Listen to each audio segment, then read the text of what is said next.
নিজের পায়ের মাটিকে শক্ত করুন, সময় নষ্ট না করে, মানুষের সাথে গল্প না করে সময়টাকে কাজে লাগান, নিজে উদ্যোক্তা হন।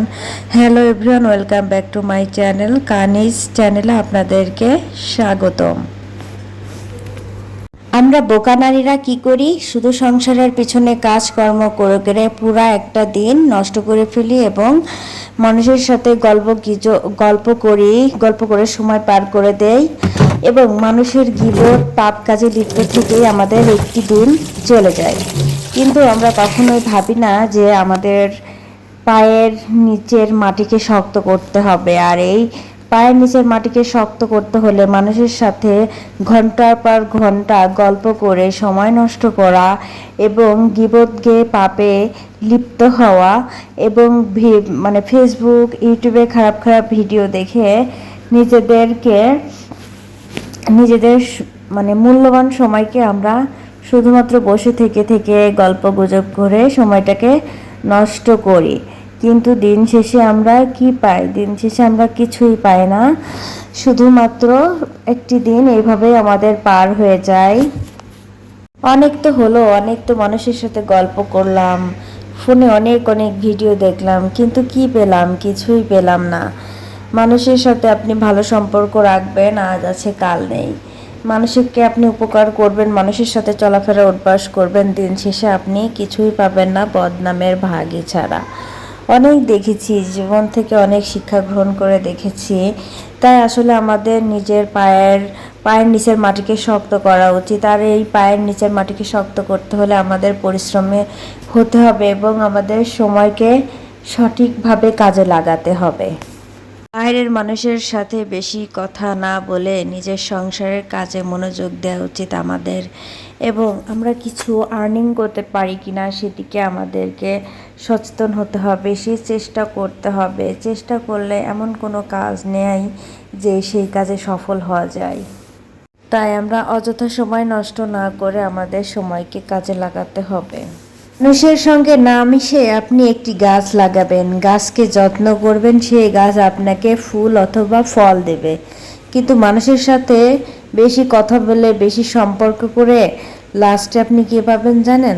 লাস্টে আপনি খারাপ মানুষ হিসেবে দেখবেন সেই মানুষটি আপনার নামে অন্য একটি মানুষের কাছে আপনার নামে বদনাম করছে। তখন ভালো লাগবে আপনার?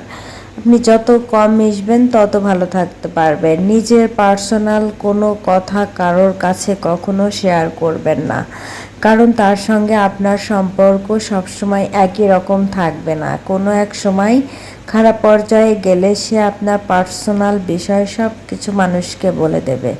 তাই খুবই সাবধান, মানুষের থেকে সবসময় সাবধানতা অবলম্বন করা উচিত। আমি আমার জীবন থেকে শিক্ষা নিয়েছি, আমি খুবই সহজ সরল একজন মানুষকে সহজে বিশ্বাস করে ফেলি। কিন্তু এরকম করাটাও ঠিক না, আবার বিশ্বাস একদম না করাও ঠিক না। ঠিক আছে, সব থেকে বড় কথা হলো আমি মানুষের সঙ্গে মিশেছি, শুধু একজনের সঙ্গে মিশি, সে দেখি এর গীবত গাই, ওর গীবত গাই, সেম সবারই একই অবস্থা। তাই আমি নিজেকে গুটিয়ে নিয়েছি, একা একা থাকতে চাই। কিন্তু তারপরেও man can not live without, মানুষ একা বাঁচতে পারে না। মানুষের সঙ্গে একটু কথা না বললে আসলে মানুষ বাঁচতে পারে না।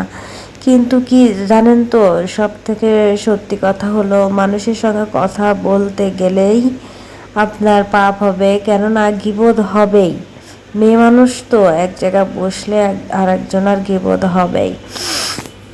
তাই এখন আমি প্রয়োজন ছাড়া মানুষের সঙ্গে খুব কম কথা বলি। ভেবেছি মানুষের সঙ্গে না মিশে কম কথা বলে ওই সময়টা আমি আমার সন্তানের পিছনে দেব, ওই সময়টা আমি আমার সংসারের পিছনে দেব, বা আমি আমার লাইফে কিছু করার চিন্তা ভাবনা করব ওই সময়টাকে কাজে লাগিয়ে। কারণ আমরা অনেক সময় নষ্ট করি, ফোনে আজে বাজে ভিডিও দেখি, ঘন্টার পর ঘন্টা গল্প গুজব করে অনেক সময় নষ্ট করি। এই সময় গেলে আর কখনোই সময় পাবো না। তাই সময়কে যারা সঠিক কাজে লাগিয়েছে, আজ তারা প্রতিষ্ঠিত সফলের দ্বার প্রান্তে পৌঁছে গিয়েছে। এই আপনার আশেপাশের মানুষকে আপনার ভালো চাইবে না, তারা সবসময় আপনার খারাপটাই চাইবে। আমার জীবন থেকে শিক্ষা নিয়ে আসে যেই হোক না কেন, সে সবসময় চাবে যে আপনি গরিব অবস্থায় থাকেন, আপনার যাতে টাকা না হোক, আপনি যাতে জীবনে কোনো কিছু করতে না পারেন, তারা সেটাই চাবে। তাহলে কেন আমরা তাদের সাথে আমাদের মূল্যবান সময়টা আমরা নষ্ট করব? আমাদের এখন থেকে চিন্তা করা উচিত যে আমরা কিছু আর্নিং করব এবং নিজের পায়ের মাটিকে শক্ত করব, নিজের পায়ে দাঁড়াবো। আমাদের চিন্তা ভাবনা থাকতে হবে, আমাদের নিজের পায়ে দাঁড়াতে হবে। আর জীবনে সফল হতে গেলে শুধু একটা লাইন থেকে টাকা ইনকাম করলেই কিন্তু হবে না। শুধুমাত্র আপনার হাজব্যান্ড টাকা ইনকাম করছে সেটাতে আপনার সংসার চলে যাবে, কিন্তু ফিউচারে আপনি কিছু করতে পারবেন না। ফিউচারে কিছু করতে গেলে আপনাকে অল্প অল্প কিছু টাকা দিয়ে সেই টাকাটা বিনিয়োগ করতে হবে, এবং আপনার এক জায়গা থেকে ইনকাম আসতেছে, ঠিক আছে, ওই টাকাটা আপনি আর একটা খাতে কাজে লাগাবেন। সেটা হচ্ছে আপনার ওই জায়গা থেকেও যাতে আপনি কিছু আর্নিং করতে পারেন। যেমন আপনি একটা ছাগল কিনে কাউকে দিলেন, সে সে আর কি ছাগলটাকে পুষলো এবং পোষার পরে বিক্রির সময় সে আপনার ছাগল কেনার অর্ধেক টাকা, ছাগল যে কিনলেন ওই টাকা বাদ দিয়ে তার বেশি যে টাকা দুজন ভাগ করেন, যে 2,000 টাকায় আসুক, ওইটা কিন্তু একটা আপনার বাড়তি টাকা হয়ে গেল, ওই টাকার সঙ্গে অ্যাড হয়ে গেল।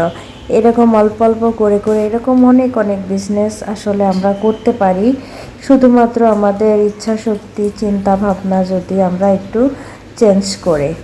এবং আমরা শুধু চাকরি করে যে জীবনে প্রতিষ্ঠিত হবে এমন চিন্তাও আমাদের মাথা থেকে ঝাড়তে হবে। এখন সবাই উদ্যোক্তা হয়ে গেছে, আমাদেরকে আসলে উদ্যোক্তা হওয়ার চিন্তা ভাবনা থাকতে হবে, মনে আত্মবিশ্বাস থাকতে হবে যে আমি পারবো। ঠিক আছে, সবাই পারছে, আমিও পারবো ইনশাল্লাহ। এইরকম চিন্তা ভাবনা রেখে আমাদের সামনের দিকে এগোতে হবে। এই ধরুন আরও একটি বিজনেসের কথা বলা যায়, যে ছোট ছোট নকশি কাঁথা, এগুলাও কিন্তু আমরা নিজেরা, অথবা প্রথমে আপনি নিজেই সেলাই করলেন, নিজেই সেলাই করে ওগুলো আশেপাশে মানুষকে দেখালেন এবং ফেসবুকে নিয়মিত পোস্ট করলেন। এটার থেকেও আপনি কিন্তু আর্নিং করতে পারেন, কারণ এখন মানুষ প্রতিনিয়ত এই কাঁথাগুলোর খুবই চাহিদা, এইটা থেকেও আপনি কিছু আর্ন করতে পারেন। তো জানেন আমার ভিডিও দেখে আপনারা কতটুকু উপকৃত হয়েছেন, আশা করি একটু হলেও হয়েছেন। ভালো থাকবেন সবাই, আমার জন্য দোয়া করবেন, সাবস্ক্রাইব করবেন প্লিজ। আল্লাহ হাফেজ।